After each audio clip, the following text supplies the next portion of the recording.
6th year, very young compared to the Spencer family.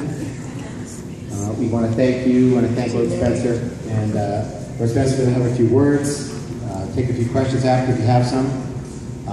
One thing to remember is anything you purchase tonight at the Althor, Lord Spencer, if you wish, he will happily sign it for you. So you'll have an heirloom for generations to pass down. So it's a great piece to have. So without further ado, welcome Lord Spencer. It was lovely to be back here. I was last year, 9 years ago, in Victoria, and it was a highlight. I used to travel a lot promoting this line because I thoroughly believe in it, and it does a wonderful thing for, I think, a very magnificent home in England. All of the profits that come back to my family get ploughed back into Althorpe. And what is Althorpe? Well, it's been my family's home since 1508. We were sheep farmers who had a lot of sheep and bought a house. In fact, we bought the land and built the house. And we've lived there. My children are the 19th generation of Spencers who've been fortunate enough to call this place home. And I was approached, I'll tell you the story of furniture actually. It was such an odd thing. I wasn't looking for a furniture line at all. But two men in England came across an old article in quite an obscure magazine saying that the Althorpe furniture was really quite special. And they thought it would be a good thing to reproduce it.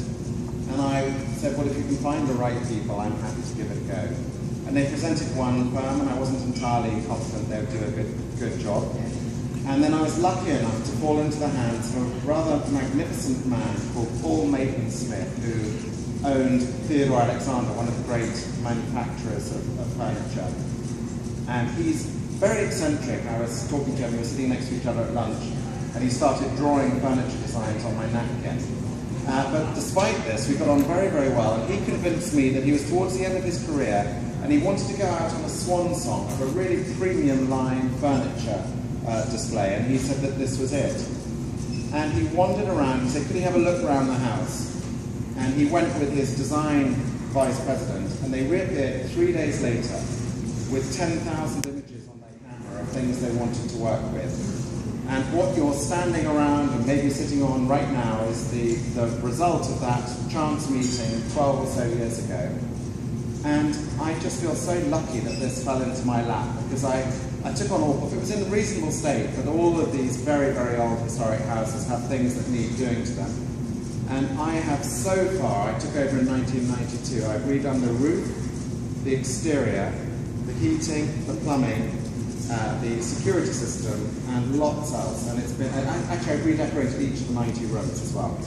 So it is one of those tasks that goes on and on, generation for generation. And I see myself, I arrived there as this young man of 27 in charge of it. My father died tragically young. And people said, well, what's a 27-year-old going to do with this?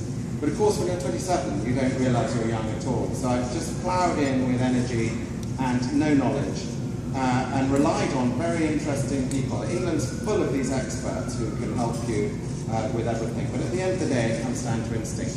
And the real key, if I tell you about Althorpe, is that it's a family home.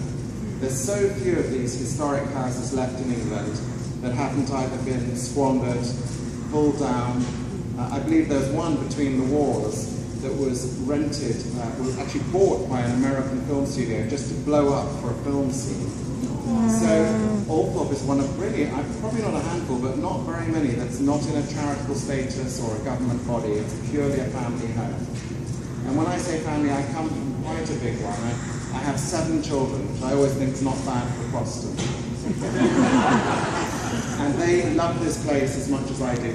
And my 21-year-old son, who is my heir, is less interested in houses and history than he might be, but it'll come. And I just think it's just a wonderful privilege. You know, I live history. This range is called Althorpe Living History. And I was a historian. My master's degree at Oxford was in history. So how lucky for me to be born into this slot where I actually learned the history of Europe from the 650 portraits of the house.